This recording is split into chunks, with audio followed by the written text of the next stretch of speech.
when I first came out about 31 years ago, Mars, long before you were born. I was born, actually. Language like transgender didn't even exist.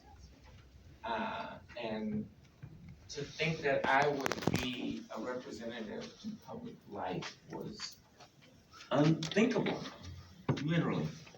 And now we get to stand here and be a beacon and an inspiration for young trans youth, not only here in Minneapolis, but all around the nation.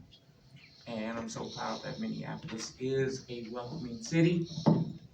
Thanks to my colleagues who are helping to make that happen.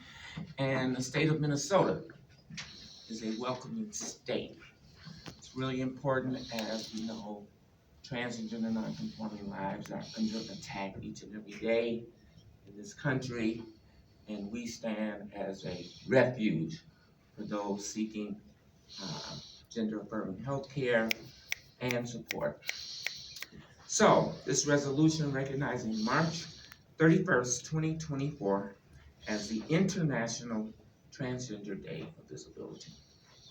Whereas, the International Transgender Day of Disability holiday was founded in 2009 as a reaction to the lack of LGBTQIA+ holidays that celebrate the success and accomplishments of transgender and gender nonconforming people. And whereas the city of Minneapolis was the first city in the United States to have an openly transgender person serving as president of the city council, having just previously made history as the first city in the United States to have 2 Black openly transgender council members elected to its body. And whereas Minneapolis was the first city in the United States to ban discrimination based on transgender identity when it amended its civil rights ordinance in 1975 by adding language banning discrimination based on having or projecting a self-image not associated with one's biological maleness or one's biological femaleness.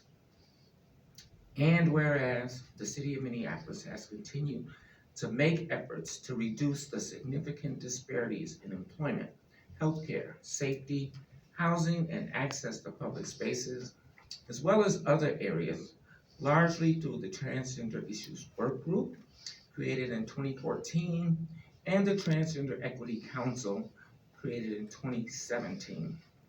And whereas in 2014, it is believed that the city of Minneapolis was the first city in the nation to host a city-sponsored Transgender Equity Summit, an annual event drawing increased participation each year, upwards of 300 attendees. In the fall of this year, the city of Minneapolis will proudly host the 10th annual Transgender Equity Summit. And whereas the Transgender Equity Summit is the result of the collaborative efforts of various city departments, cross-governmental partners, community-based organizations, and community members rooted in the LGBTQIA+ communities of Minneapolis. And whereas the establishment of the Transgender Equity Council in 2017, a voluntary body comprised mostly of Minneapolis residents, has further enhanced community engagement and participation in the advancement of policies and procedures of the city of Minneapolis that impact the lives of transgender residents.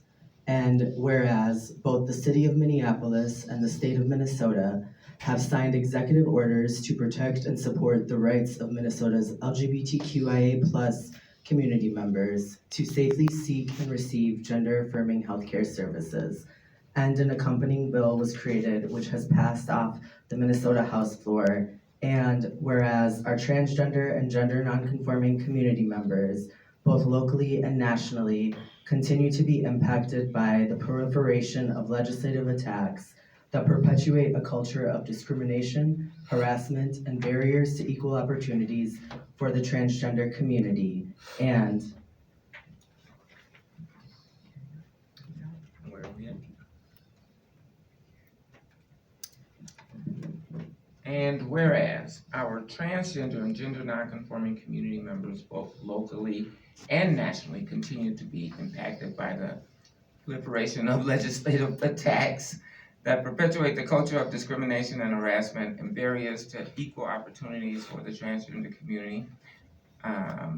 And whereas it is incumbent on all of us to confront and condemn this harmful rhetoric and physical violence against our transgender community members with intentional focus on trans youth and students who are experiencing violence in schools. And whereas the International Transgender Day of Visibility is an annual holiday celebrated around the world that promotes the importance of recognizing and supporting the resilience and strength of our transgender and gender nonconforming community members on this day and every day. Now, therefore, be it resolved that the mayor and the city council do hereby honor and recognize March 31st, 2024 as a day dedicated to celebrating the accomplishments and victories of transgender and gender nonconforming people while raising awareness of that work and the work that is still needed to save trans lives.